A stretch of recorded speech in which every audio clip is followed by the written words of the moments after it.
శ్రీ మహాగణాధిపతియే నమః. శ్రీ గురుభ్యో నమః.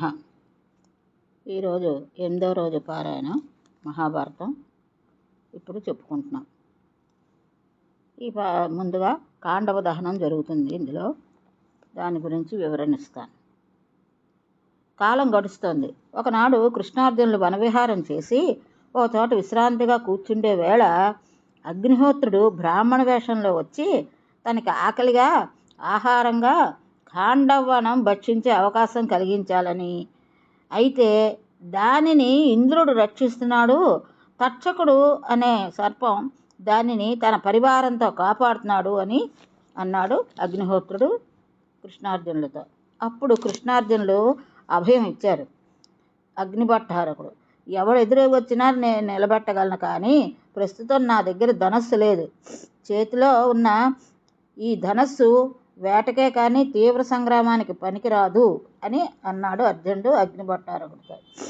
వరుణుణ్ణి ప్రార్థించి అగ్ని విచిత్ర వర్ణాలతో కనుమెరుగుట్లు చేసేటట్లుగా అప్రతిహతంగా బాణాలు విడవడానికి వినియోగపడే గాంధీవము, దానికి తగినటువంటి అక్షయ తూనీరాలు, 4 తెల్లని గుర్రాలను పూంచినటువంటి ఆ గుర్రాలను పూంచినటువంటి దివ్యరథము అర్జునునికి ఇప్పించాడు అగ్నిహోత్రుడు.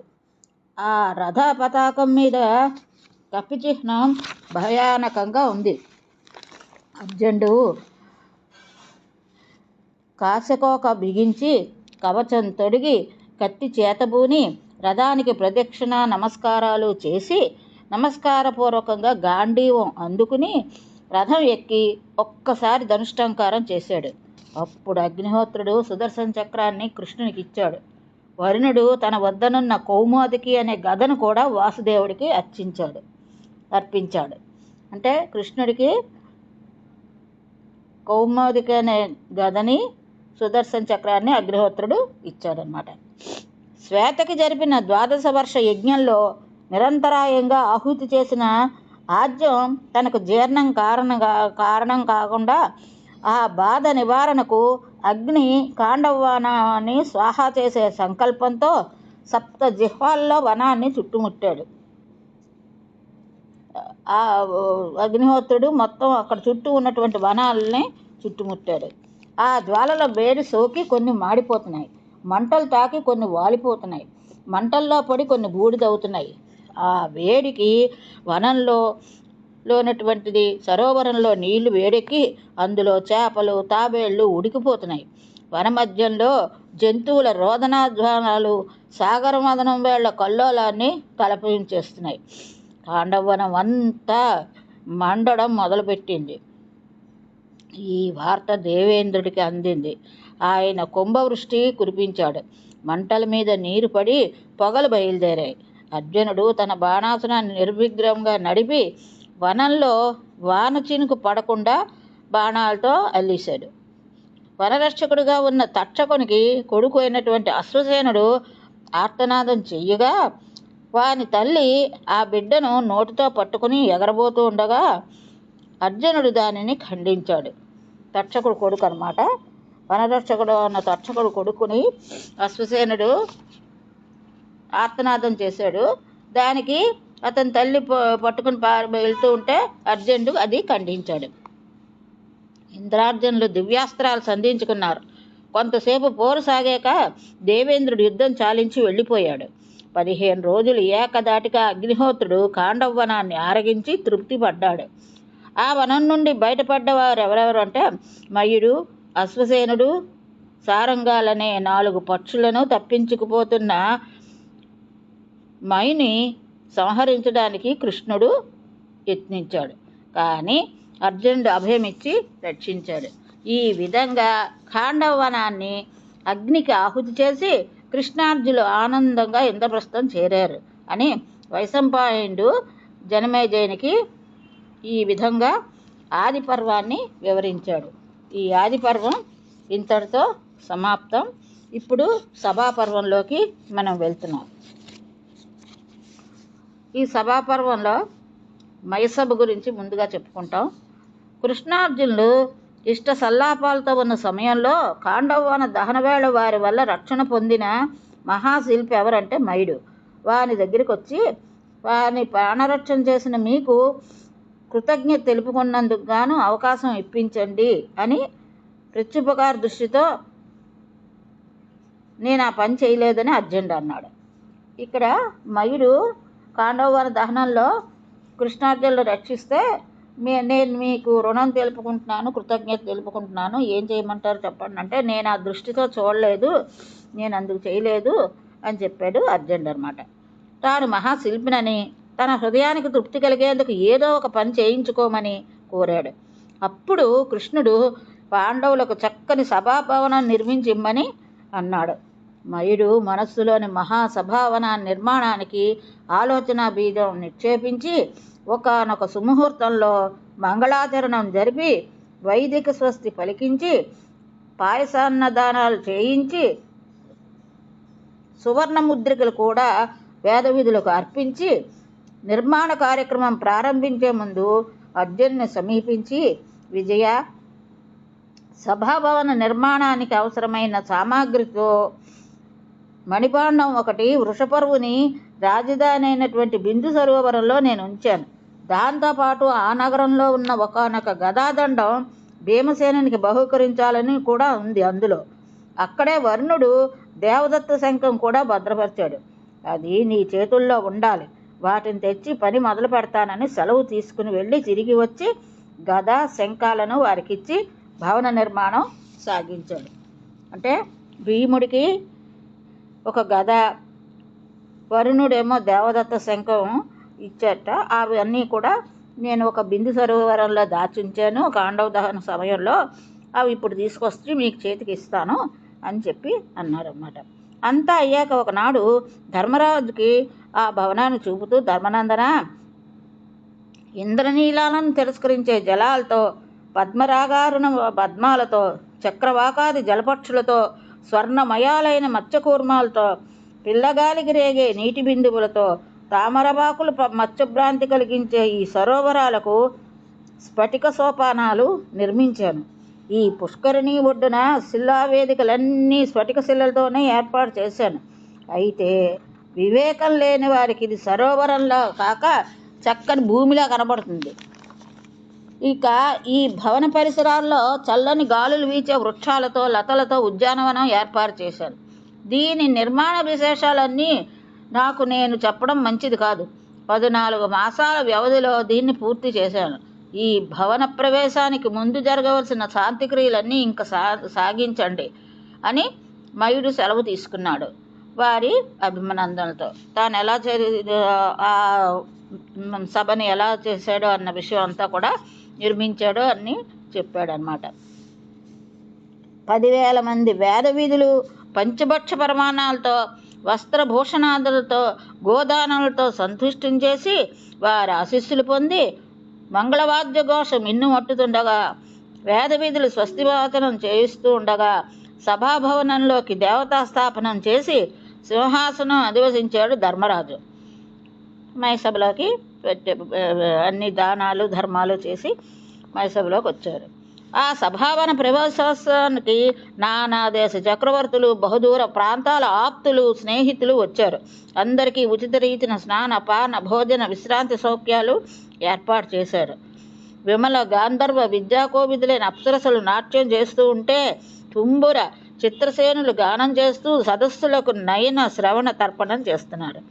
అలా మహోత్సాహంగా సభాభవనంలో రోజులు గడుపుతూ ఉండగా ఒకనాడు వేదాంగ విదుడు, తపస్సంపన్నుడు, పురాణేతి మర్మజ్ఞుడు, ధర్మతత్న ప్రచారకుడు, రాజనీతి రహస్యవేత్త, సంగీత కోవిదుడు, మహావక్త అయినటువంటి నారద మహర్షి విజయం చేయగా ధర్మరాజు వినయ వినిమిత శిరస్కుడై ఆయనకి ఎదురేగి అర్ఘ్యపాదాలు అర్పించి ఉచితాసనం మీద ఆసీనులు చేసి కుశల ప్రశ్నలతో ముగించాడు.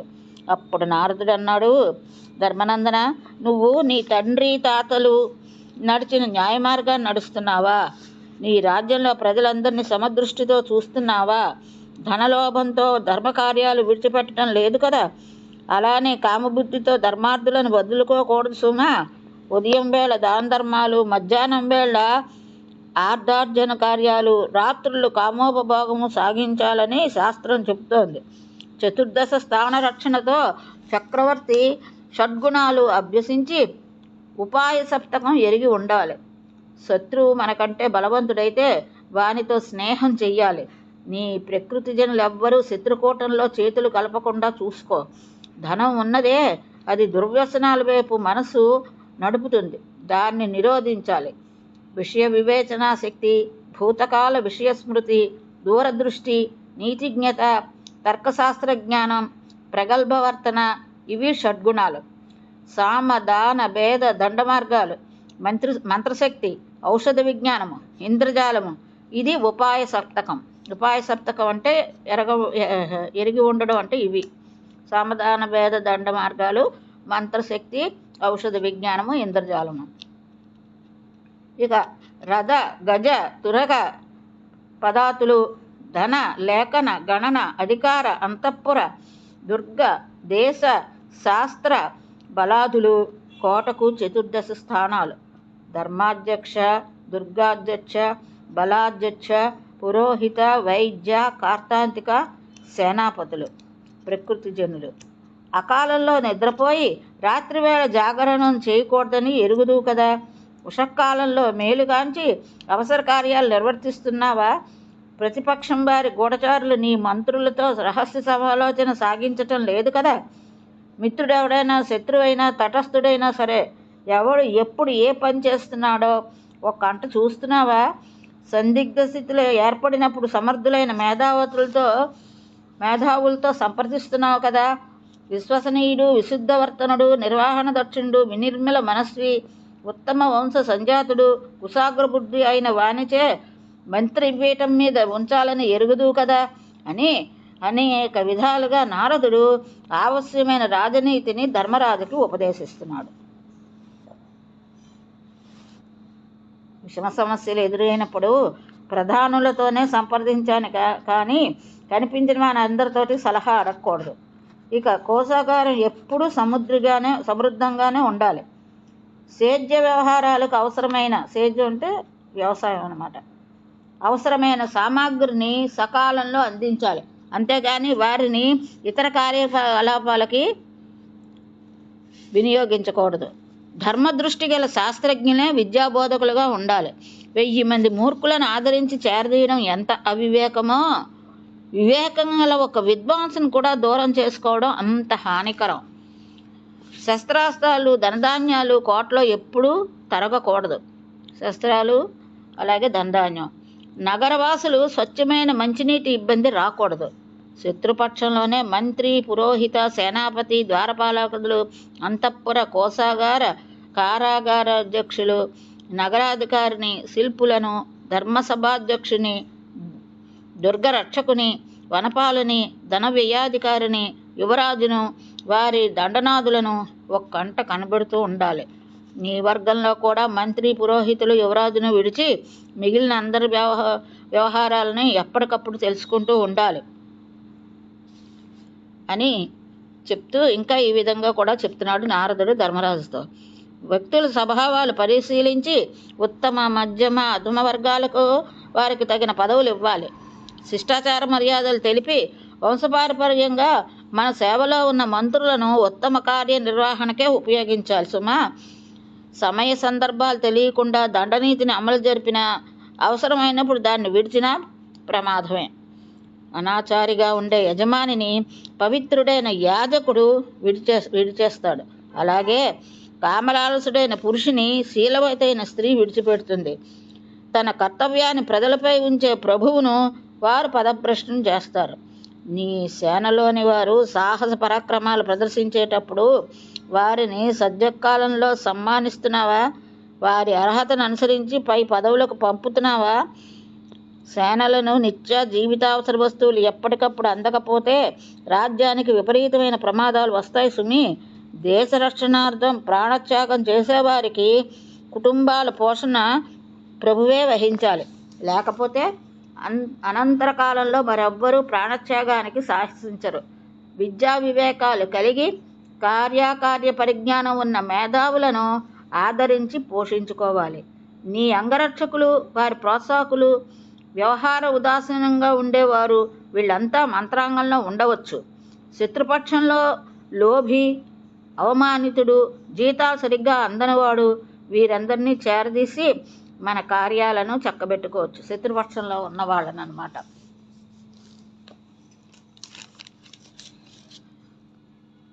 రాజ్యానికి ఎప్పుడూ కూడా 2 రకాలైనటువంటి ప్రమాదాలు వస్తాయి.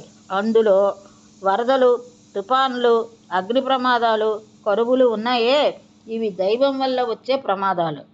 రాజ్యంలో మూర్ఖుల సంఖ్య పెరిగి వారు నాయకులు కావడం, స్వార్థము, లోభము పెంపొందించడం మరొక ప్రమాదం.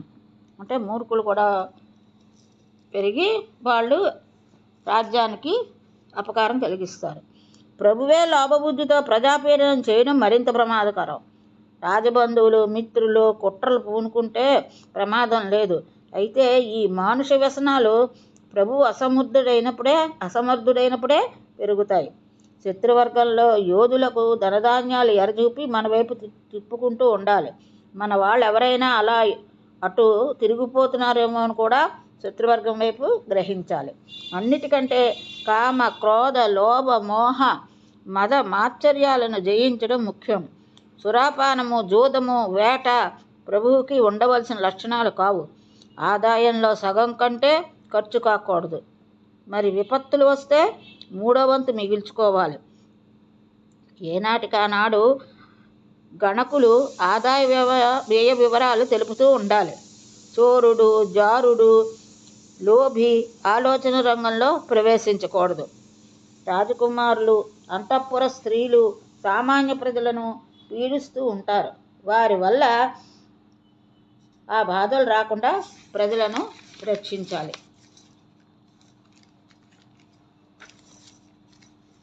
దేహారోగ్యానికి శుచిగా ఉండే మితాహారం ఎలా అవసరమో అలాగే మనోవికాసానికి అనుభవజ్ఞుల మేధావుల సాంగత్యము అనుదినము సత్పురుషులైన శాస్త్రకోవిదులతో గోష్ఠి జరుపుతూ ఉండాలి.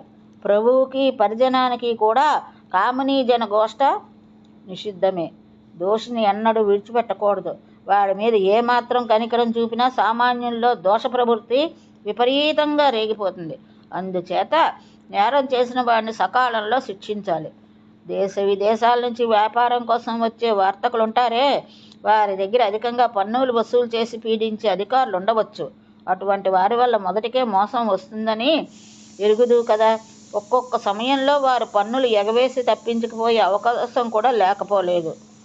ప్రభువుకు, దేశానికి ఉపకారాలు చేసే వారిని రాజ్యసభకు రావించి ఘన సన్మానాలు జరుపుతున్నావా?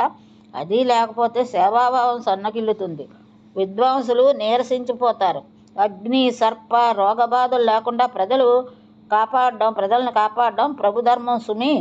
రాజ్యంలో అంగవికరులు ఉంటారు. వారందరి పోషణ భారం నీదే అని గుర్తించావా? అనాథులు, సన్యాసులు కూడా నీ మీదే ఆధారపడి ఉంటారు. ఈ విషయాలన్నీ నీకు తెలియనివి కాదు, అయినా చెప్పడం నా విధి అని నారదుడు చిరునవ్వుతో ధర్మ సూక్ష్మాలన్నీ ధర్మరాజుకు చెప్పాడు. ఆ ధర్మరాజు చెప్పిన తర్వాత అతని వైపు చూడగా అప్పుడు ధర్మరాజు ఇలా అన్నాడు: మహర్షి, మీరు చూపిన అభిమానానికి ధన్యులం. మహాశిల్పి మైడు నిర్మించి ఇచ్చిన ఈ సభాభవనం చూశారు కదా, ఇటువంటి భవనాన్ని మీరు ఇదివరలో ఎక్కడైనా చూశారా అని అడిగాడు. అప్పుడు నారదుడు అన్నాడు: చతుర్దశ భవనాల్లో విశిష్ట సభాభవనాలు అభివర్ణించి వాటి ప్రత్యేక శిల్పరీతులు, అక్కడ ఆశీనులయ్యే ప్రముఖులను గురించి చెప్పి, అన్ని సభాభవనాల్లోని సత్యలోకంలోని బ్రహ్మగారి భవనం అపూర్వమైంది.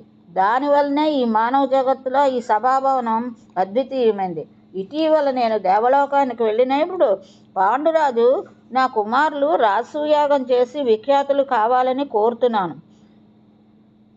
అన్నాడు. అంచేత రాజసూయాగం చేయడం మీ విధి అని బోధించి అందరి సత్కారాలు అందుకుని నారదుడు నిష్క్రమించాడు. ధర్మరాజు తన సోదరుల మంత్రులను, సభాభవనం చూడవచ్చిన విరాట ద్రుపదులను సమావేశపరిచి రాజసూయయాగ నిర్వహణలో వాసుదేవుని సహాయం మనకు అవసరం కదా అన్నాడు. అందరూ ఆయన అభిప్రాయానికి ఆమోదం తెలిపారు. దూతను పంపాడు. వాసుదేవుడు వచ్చాడు, అంటే కృష్ణుడు. యథోచిత మర్యాదలు జరిపి కుశలాదికం అడిగి తన అభిప్రాయం చెప్పాడు ధర్మరాజు. నవ్వురాజులుడు మోము వాడప్పుడు కృష్ణుడు, ధర్మనందన, నీ సంకల్పం చాలా మంచిది. ఈ రాజసూయాగంలో అందరూ ఒక ఎత్తు, జరాసంధుడు ఒక్కడే ఒక ఎత్తు. వాడు కంసుని మామ. నేను కంసుని సంహరించగా ఆ కారణంగా నా మీద కత్తి కట్టాడు ఆ జరాసంధుడు. ఆ యోధుని సంహరించగలవాడు ఒక్క భీముడే. మిగిలిన ప్రాంతాలకు నకుల సహదేవులు వెళ్ళి దిగ్విజయం సాధించి వస్తారు. ఇక ఈనాడు రాజులందరూ సమయం చూసుకుని ఇతర రాజ్యాలను ఆక్రమిస్తున్నారే కానీ సామ్రాజ్య సంస్థాపన వారికి దృష్టి రావటం లేదు. వచ్చినా వారికి శక్తి లేదు. సర్వశత్రు సంహారం చేసి మాంధాత, ప్రజాపాలనలో దక్షుడైన భగీరథుడు, తపప్రభావంలో కార్తవీర్యార్జునుడు, భుజబలంలో భరతుడు, సాధన సంపత్తి సమకూర్చుకోవడంలో మరుత్తు సమ్రాట్లుగా నిఖ్యాతులయ్యారు. ఈ గుణాలన్నీ ఉన్న నువ్వు సామ్రాజ్య స్థాపనకి అర్హుడివి కనుక అత్యాచారాలు సాగించే జరాసంధుని అడ్డు తొలగించి సామ్రాజ్య సంస్థాపన భారం వహించు అనగా ధర్మనందనుడు జరాసంధుని పుట్టుపూర్వోత్తరాలు ఏమిటి అని అడిగాడు. ఇది ఈరోజు భారతం. ఇంతటితో స్వస్తి.